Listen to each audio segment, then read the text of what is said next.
the other efforts by evolutionists in the 20th century could do nothing but only confirm that natural selection had no evolutionary power.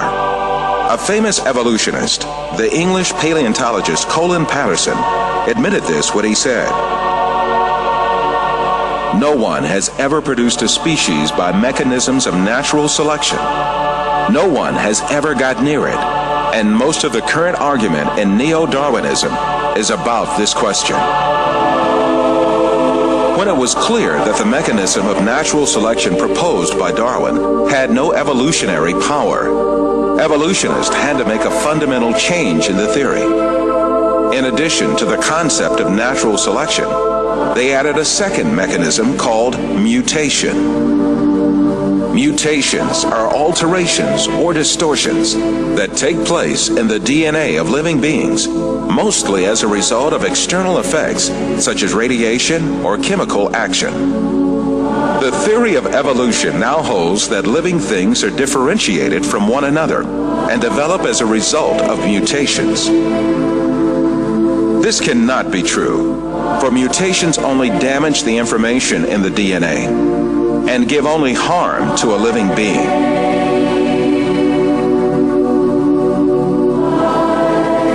No beneficial mutation has yet been observed either in nature or in laboratories. Since mutations do not add new genetic information, it is impossible for living beings to acquire new organs through mutations. Is new information being generated? That's what evolutionists have to come up with. Right. They have to have a mechanism that generates new, never before existing genetic information that can build all these bigger and better structures. Right. That supposedly never existed before. Right. Right. Never before existing information. Back when there was only a single cell that gave rise to all the diversity of life, there wasn't information. Right. For skin and hair and heart and a brain and so on. Right. So you have to generate it somehow, according to evolution. Right.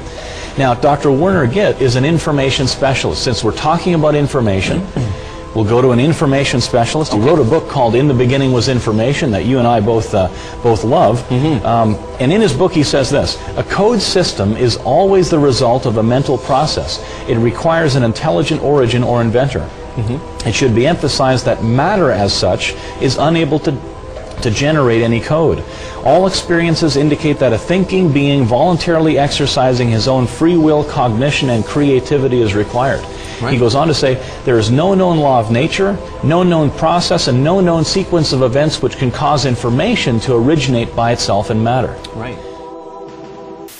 This is why Professor Richard Dawkins, one of the most renowned advocates of the theory of evolution of our day, hesitates when he is asked to give a single example that increases the genetic information. Professor Dawkins, can you give an example of a genetic mutation or an evolutionary process which can be seen to increase the information in the genome?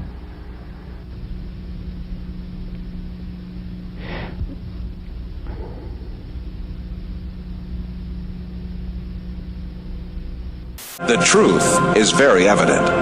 Life has such a complex design that can never come about by chance.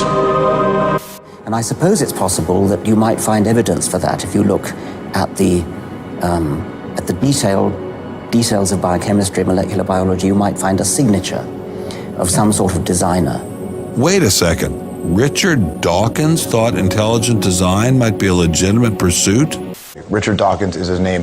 Arguably the world's most famous atheist. I don't know how you would test for that, but maybe we'll ask him. So, right off the bat, what's wrong with, in your opinion, with believing in a God, regardless of who the God is? I think it's false. I think that it's a matter of belief without evidence. And I suppose it's possible that you might find evidence for that if you look at the details of biochemistry, molecular biology. You might find a signature of some sort of designer. Wait a second. Richard Dawkins thought intelligent design might be a legitimate pursuit? And that designer could well be a higher intelligence from elsewhere in the universe.